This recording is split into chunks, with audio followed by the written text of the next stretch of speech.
जिले की हलचल। आकाशवाणी लखनऊ से प्रस्तुत है जिले की हलचल। आज सुनिए प्रतापगढ़ और शाहजहांपुर जिलों की हलचल।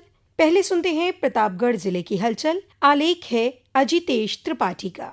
प्रतापगढ़ जिले में इस महीने की शुरुआत उत्तर प्रदेश अधीनस्थ सेवा चयन आयोग लखनऊ द्वारा वर्ष 2025 में घोषित अंतिम परिणामों में विभिन्न व्यवसाय के लिए नव चयनित प्रदेश के 1510 अनुदेशकों को नियुक्ति पत्र वितरण कार्यक्रम के साथ हुई। जनपद के 18 नवनियुक्त अनुदेशकों को मुख्य विकास अधिकारी डॉक्टर दिव्या मिश्रा व विधायक सदर प्रतिनिधि अरुण कुमार मौर्य द्वारा नोडल संस्थान राजकीय औद्योगिक प्रशिक्षण संस्थान प्रतापगढ़ में नियुक्ति पत्र वितरित किया गया। नियुक्ति पत्र पाकर नवनियुक्त अनुदेशकों के चेहरे खिल उठे और सभी ने अपने भाव प्रकट करते हुए निष्पक्ष और पारदर्शी भर्ती प्रक्रिया के लिए मुख्यमंत्री को धन्यवाद दिया। सभी अतिथियों ने नवचयनित अनुदेशकों को बधाई दी और अपने अपने विचार प्रकट करते हुए कहा कि निष्पक्ष एवं भर्ती प्रक्रिया के लिए प्रदेश सरकार प्रतिबद्ध है। किसी भी युवा के साथ नौकरी के नाम पर अन्याय नहीं होगा। बीते सप्ताह शिक्षक दिवस के अवसर पर विकास भवन सभागार में शिक्षक सम्मान समारोह कार्यक्रम का आयोजन किया गया। कार्यक्रम में लखनऊ के लोक भवन में मुख्यमंत्री द्वारा आयोजित शिक्षक सम्मान समारोह कार्यक्रम का सजीव प्रसारण किया गया, जिसे उपस्थित अतिथियों व शिक्षकों ने देखा। इसके उपरांत जनपद स्तर पर आयोजित समारोह में शिक्षण क्षेत्र में उल्लेखनीय योगदान देने वाले शिक्षकों को सम्मानित किया गया। इस अवसर पर जिले के विभिन्न विकास खंडों से चयनित बेसिक शिक्षा से 17 व माध्यमिक शिक्षा से 16 उत्कृष्ट शिक्षकों को उनके नवोन्मेषी प्रयासों, समर्पण तथा विद्यार्थियों के सर्वांगीण विकास में योगदान के लिए अंगवस्त्र, स्मृति चिन्ह एवं प्रशस्ति पत्र प्रदान कर सम्मानित किया गया। इस अवसर पर विधायक सदर ने कहा कि शिक्षक ही राष्ट्र की रीढ़ हैं। उनके मार्गदर्शन से ही विद्यार्थी जीवन में प्रगति करते हैं और देश का भविष्य उज्जवल बनता है। शिक्षा समाज को दिशा देती है और यह तभी संभव है जब हमारे शिक्षक पूर्ण निष्ठा और ईमानदारी से कार्य करें। समारोह में मुख्य विकास अधिकारी डॉक्टर दिव्या मिश्रा, भाजपा जिला अध्यक्ष आशीष श्रीवास्तव, जिला बेसिक शिक्षा अधिकारी भूपेंद्र सिंह, जिला विद्यालय निरीक्षक ओमकार राणा, समस्त जिला समन्वयक व समग्र शिक्षा के शिविर सहायक उपस्थित रहे। इस अवसर पर अतिथियों ने शिक्षकों की भूमिका को केवल विद्यालय तक सीमित न मानते हुए समाज के नैतिक, सांस्कृतिक एवं शैक्षिक उत्थान में उनकी सक्रिय भागीदारी को भी रेखांकित किया गया। समारोह के अंत में जनप्रतिनिधियों व अधिकारियों ने सभी शिक्षकों को उनके उज्जवल भविष्य की शुभकामनाएं दी।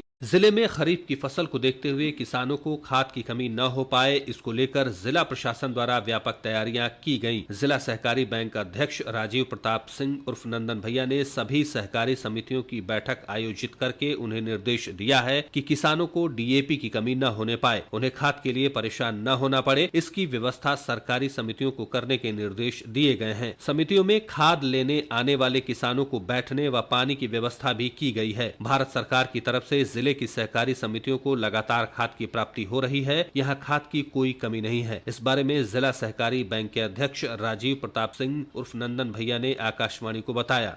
हमारे प्रदेश के ग्रामीण अंचलों के किसान हैं, उनको खेती किसानी के लिए कैसे सुविधाजनक रूप से डीएपी खाद यूरिया सुलभ हो, इस पर हमारे जनपद का सहकारिता विभाग, इससे संबंधित सारे कर्मचारी अधिकारी गण निरंतर प्रयासरत हैं और उनके प्रयास के फलस्वरूप पूरे जनपद में, जहां तक मेरी जानकारी में है, कहीं भी खाद डीएपी और यूरिया की किल्लत नहीं हो पाई। जहां थोड़ी बहुत शिकायत या किल्लत जो भी समस्या संज्ञान में आई है, निश्चित रूप से तुरंत ही उसको निस्तारित कर वहां डीएपी और यूरिया को पहुंचाने का कार्य किया गया है। बीते महीने मुख्यमंत्री योगी आदित्यनाथ द्वारा मां बेल्हा देवी मंदिर को काशी कॉरिडोर की तर्ज पर विकसित करने की घोषणा की गई थी, जिसके तहत जिलाधिकारी शिव सहाय अवस्थी ने अधिकारियों के साथ सई नदी तट पर स्थित मां बेल्हा देवी मंदिर घाट पर पहुंचकर दोनों तरफ घाटों का निरीक्षण किया और मौके पर उपस्थित लेखपाल को निर्देशित किया कि बेल्हा देवी घाट के आसपास की जमीनों का चिन्हांकन कर लिया जाए और यदि अवैध रूप से अतिक्रमण पाया जाए तो संबंधित के विरुद्ध नियमानुसार कार्रवाई सुनिश्चित की जाए। जिलाधिकारी ने लेखपाल को निर्देशित किया कि यदि कार्यों में किसी भी प्रकार की लापरवाही बरती जाएगी तो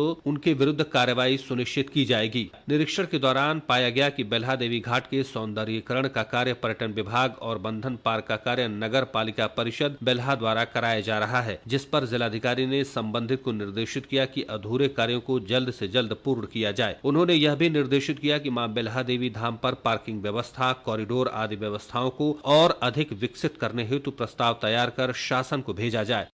प्रतापगढ़ जिले की हलचल के बाद आइए सुनते हैं शाहजहांपुर जिले की हलचल। आलेख और स्वर है कौशलेंद्र मिश्र का।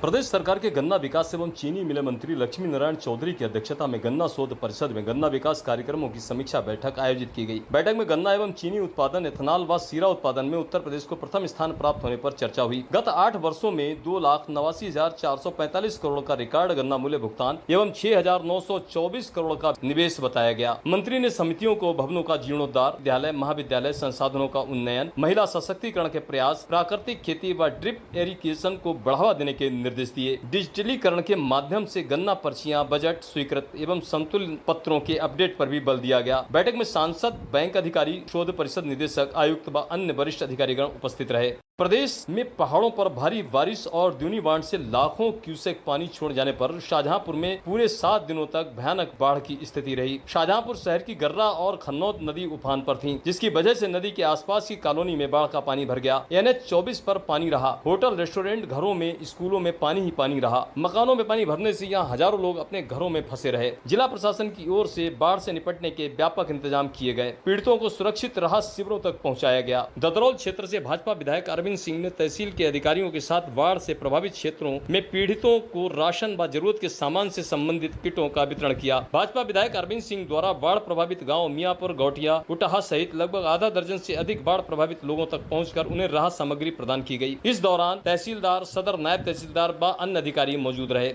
प्रदेश सरकार के वित्त एवं संसदीय कार्य मंत्री सुरेश कुमार खन्ना ने जिलाधिकारी धर्मेंद्र प्रताप सिंह के साथ बरेली मोड़ स्थित आवास विकास एवं काशीराम कॉलोनी पहुंचकर बाढ़ प्रभावित क्षेत्रों का निरीक्षण किया। इस दौरान उन्होंने प्रभावित परिवारों से बातचीत कर उनकी समस्याओं को सुना तथा अधिकारियों को निर्देशित किया कि प्रत्येक जरूरतमंद को तत्काल आवश्यक राहत सामग्री उपलब्ध कराई जाए। मंत्री ने बाढ़ प्रभावित क्षेत्रों में राहत एवं बचाव कार्यों की प्रगति की जानकारी लेते हुए कहा कि सभी संबंधित अधिकारी सुनिश्चित करें कि नावों और गोताखोरों के माध्यम से राहत निरंतर जारी रहे। प्रभावित परिवारों तक समय पर खाद्य सामग्री, स्वच्छ पेयजल व स्वास्थ्य सुविधाएं पहुंचे तथा जिन्हें आवश्यकता हो उन्हें सुरक्षित स्थानों पर भी स्थापित किया जाए। प्रदेश पिछड़ा वर्ग कल्याण एवं दिव्यांगजन सशक्तिकरण विभाग के प्रभारी मंत्री नरेंद्र कश्यप की अध्यक्षता में कलेक्ट्रेट सभागार में विकास कार्यों, कानून व्यवस्था, राजस्व व बाढ़ प्रभावित क्षेत्रों की समीक्षा बैठक संपन्न हुई। मंत्री ने बाढ़ से पीड़ित परिवारों को आर्थिक सहायता प्रदान की। अधिकारियों को निर्देशित किया गया कि सभी योजनाओं का लाभ पात्र व्यक्तियों तक निष्पक्षता से पहुंचे। बैठक में कानून व्यवस्था की समीक्षा करते हुए पुलिस विभाग को सतर्कता बरतने के निर्देश दिए गए। उत्तर प्रदेश शासन के प्रमुख सचिव खेल मनीष चौहान की अध्यक्षता में ग्रैंड आर्क कन्वेंशन सेंटर में समर्थ उत्तर प्रदेश, विकसित उत्तर प्रदेश @2047 की अवधारणा को साकार करने हेतु उद्यमियों, व्यापारियों और नागरिकों की सुझाव मूलक बैठक आयोजित की गई। कार्यक्रम में सेवानिवृत्त IPS Rakesh Singh, doctor PV Singh, doctor NC Tripathi सहित विभिन्न प्रबुद्ध जन मौजूद रहे। उद्यमियों ने उद्योगों, व्यापार, महिला उद्यमिता, तकनीकी शिक्षा, पर्यावरण संरक्षण एवं रोजगार सृजन पर अपने विचार साझा किए। प्रमुख सचिव मनीष चौहान ने 12 सेक्टरों पर ध्यान केंद्रित कर उत्तर प्रदेश को आर्थिक रूप से आत्मनिर्भर, सांस्कृतिक रूप से समृद्ध और सामाजिक रूप से न्यायपूर्ण राज्य बनाने पर बल दिया। बैठक में उद्योग विभाग के उपायुक्तों ने उद्यमियों के साथ विस्तार पूर्वक चर्चा कर विकास को गति देने के उपायों पर विचार विमर्श किया। कार्यक्रम में स्थानीय उद्योगपतियों ने भी भाग लिया और विकास के लिए अपने प्रस्ताव प्रस्तुत किए।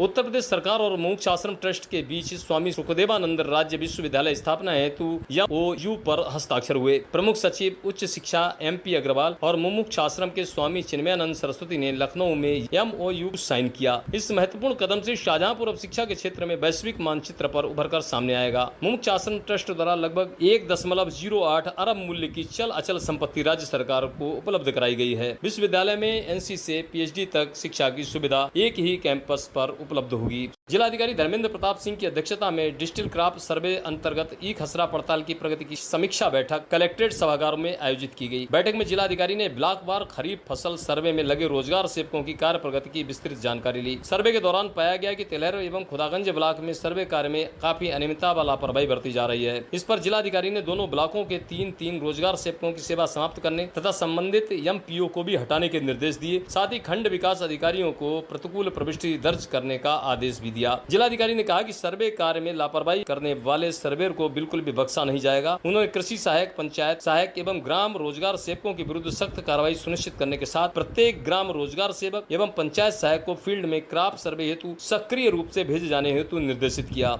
ये था आकाशवाणी लखनऊ के क्षेत्रीय समाचार एकांश द्वारा प्रस्तुत जिले की हलचल का आज का अंक।